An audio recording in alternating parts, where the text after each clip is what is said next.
이사야 17번째 시간입니다. 오늘 말씀은 이사야 23장 1절부터 18절 말씀까지입니다. 1절부터 3절 말씀을 합독하고 이사야 23장 전체 말씀을 보도록 하겠습니다. 그러면 이사야 23장 1절부터 3절 말씀을 한 목소리로 합독하겠습니다. 두로에 관한 경고라. 다시스의 배들아, 너희는 슬피 부르짖을지어다. 두로가 황무하여 집이 없고 들어갈 곳이 없으며 이 소식이 기띔 땅에서부터 그들에게 전파되었음이라. 바다에 왕래하는 시돈 상인들로 말미암아 부유하게 된 너희 주변 해변 주민들아 잠잠하라.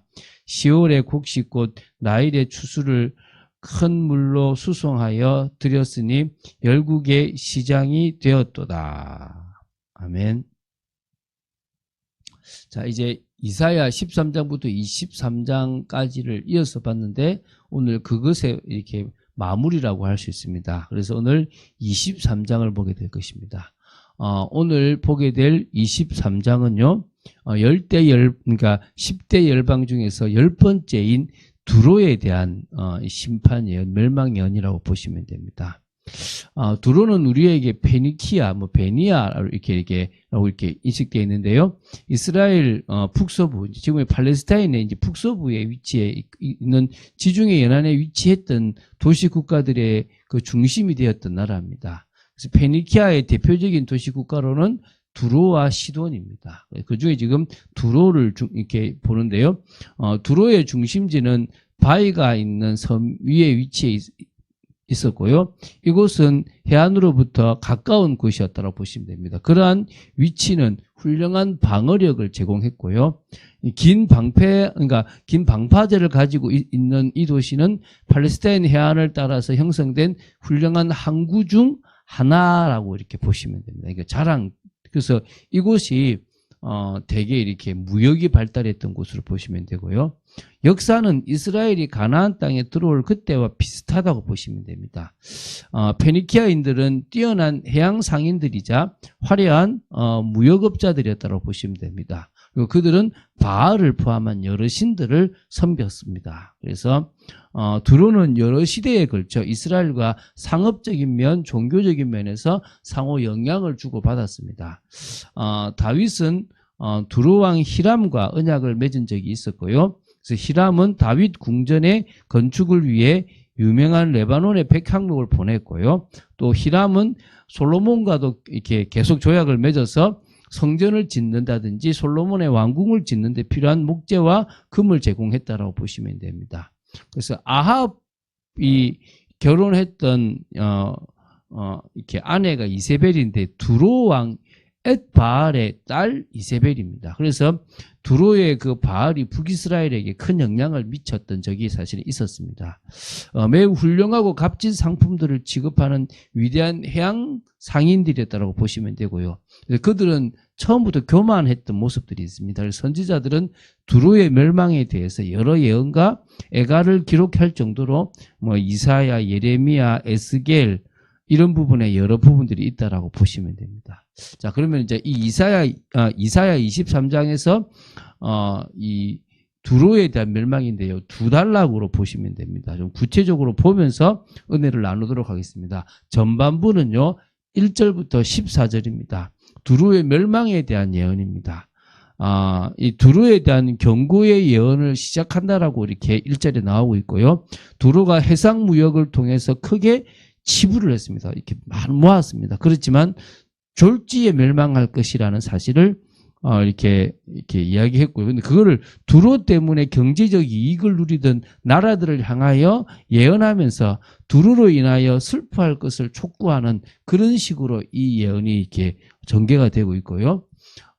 그리고 이제 8절부터 12절에 보면은 이 두로의 멸망이 그들의 부와 영화로 인해서 교만하여진 데 대한 하나님의 심판인데 그것이 작정과 섭리의 형태로 나타난다 이겁니다.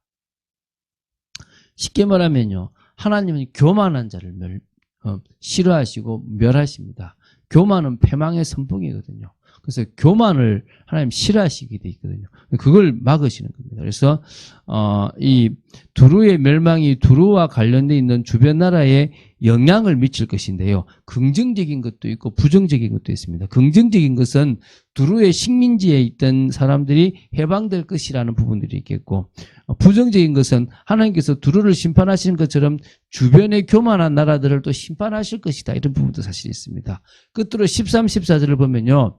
갈대아가 아수르에 의해서 멸망한 사실의 좀 제시를 통하여 두루가 아수르에 의해서 멸망할 것을 또 그 멸망은 피할 수 없다라는 사실을 예언했습니다. 그래서 아수르에 의해서 멸망할 건데 그 멸망은 피할 수가 없다는 거죠. 이 두루에 대한 예언은 BC 664년쯤 이 두루가 아수르에 의해서 멸망함으로써 성취됐어요. 이건 역시 성취됐거든요. 사람들이 소원하는 그 부가 사람들을 구원할 수 없습니다. 도리어 그 부가 사람으로 교만하게 만들고 그 교만함 때문에 결국은 하나님의 심판을 받을 수 있습니다. 그래서 여러분 부하게 되는 것을 두려워하십시오. 여러분이 편안하게 잘 살고 안정이 되는 것을 두려워하십시오. 그게 교만으로 이어지고 그게 영적 타락으로 이어질 수 있다는 사실을 기억하고 우리는 그것보다 더 중요한 깨어있는 삶을 살아야 될 줄로 믿습니다. 이제 후반부는 이제 이사야 23장 15절부터 18절입니다.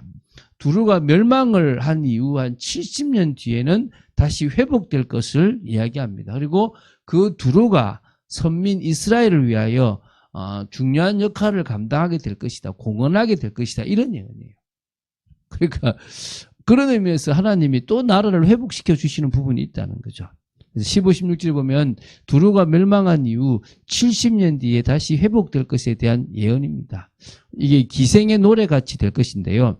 기생의 노래는 한 유명했던 장녀가 사람들의 기억 속에서 잊어버린 바 되었다가 다시 성읍에 등장하여 기묘한 노래를 불러 사람들에게 화려하게 제기한다는 그런 어떤 비유거든요. 그 비유를 통해서 두루 역시 그처럼 다시 재기할 것이라는 의미를 이 기생의 노래를 통해서 이제 이렇게 비유로 설명한 겁니다. 그래서 두루가 다시 재기하여서 지중해 연안의 여러 국가를 다니면서 활발하게 국제해양 교역을 하게 될 것이거든요. 그게 이제 17절, 18절에 잘 나오는데요. 회복된 이후에서 그런 자신의 본래 무역업을 이제 재개하는데 그게 결국은 이스라엘에게 유익이 될 거라는 거예요. 그래서 두루가 멸망한 뒤에 70년 후에 다시 회복될 거라는 그런 어떤 이 시간적인 의미로 보시면 안 되고요. 이 아수르는 이 70년은 아수르에 이어서 일어날 바벨론에 의해서 뭡니까? 이렇게 회복될 그런 뭡니까? 이렇게 그러니까 그 바벨론의 그런 그 지배를 받고 나서 이렇게 다시 풀려날 거라는 그런 그 70년을 말하는, 그러니까 아수르에서 멸망했다 70년 딱 지나면 풀리는 게 아니라 바벨론의 지배를 받게 될 그 시기를 얘기하는데요.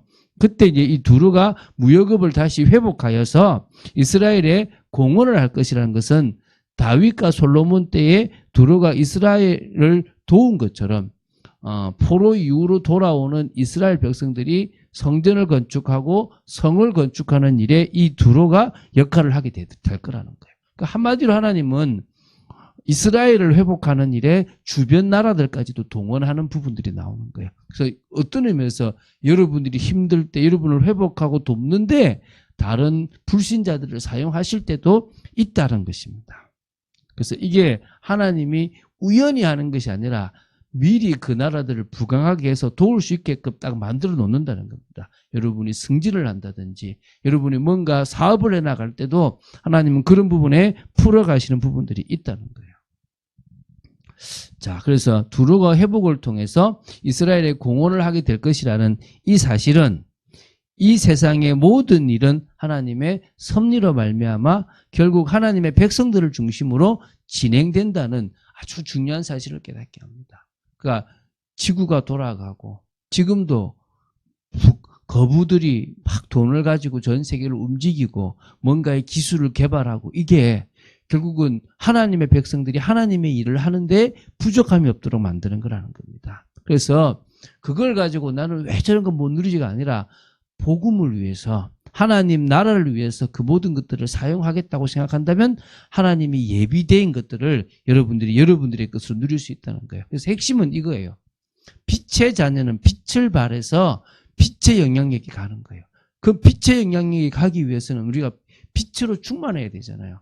내 영혼에 햇빛이 비치는 것처럼 주님의 은혜가 임해야 되는 것입니다. 그 은혜가 임하기 위해서 우리는 집중하는 거예요. 두 가지를 집중하라는 거예요. 첫 번째는 뭐를 집중하라는 거죠? 주님과 소통하는 것에 집중하라는 거예요. 주님과의 깊은 소통, 또 사실적 소통, 응답 속으로 들어가라는 것입니다. 그게 첫 번째고요. 그리고 이제 교회 공동체 속에서 나 때문에 교회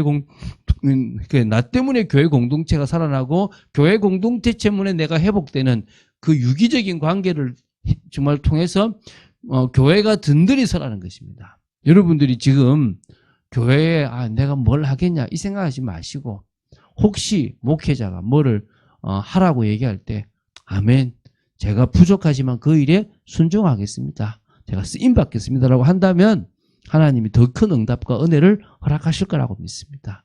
하나님이 주시는 은혜 속에서 정말 빛의 열매까지 맺을 수 있는, 그래서 올해 그런 응답을 받아 누린 여러분 되시기를 주 예수 그리스도 이름으로 축원드립니다. 주는 그리스도시요 살아계신 하나님의 아들이심을 고백합니다. 말씀 따라가는 축복 속에 있도록 저희들을 지켜주시고 아버지 하나님의 뜻을 이루는 삶이 되어지도록 주장하여 주시기를 간절히 소원합니다. 저희들을 너무나 사랑하시는 아버지 하나님, 저희들 속에 정말 하나님의 뜻을 이루기를 원하시는 아버지 하나님, 아버지 저희들이 이 불신자 속에서 하나님의 역사를 기대하고 하나님이 오히려 이 두로라는 나라를 준비시켜서 다윗도 솔로몬도 또 포로 이후도 도왔던 것처럼 또 저희들의 삶을 돕고 또 그 모든 것들에 역사하실 줄로 믿습니다. 그런 축복의 삶이 되어지도록 주장하시고 인도하시고 저희들이 해나가는 모든 관계 속에 하나님이 해나가시는 역사들을 사실적으로 보며 인도받는 삶이 되도록 지켜주시옵소서. 감사를 드립니다. 은혜 내려주시옵소서. 주 예수 그리스도 이름으로 기도드립니다. 아멘.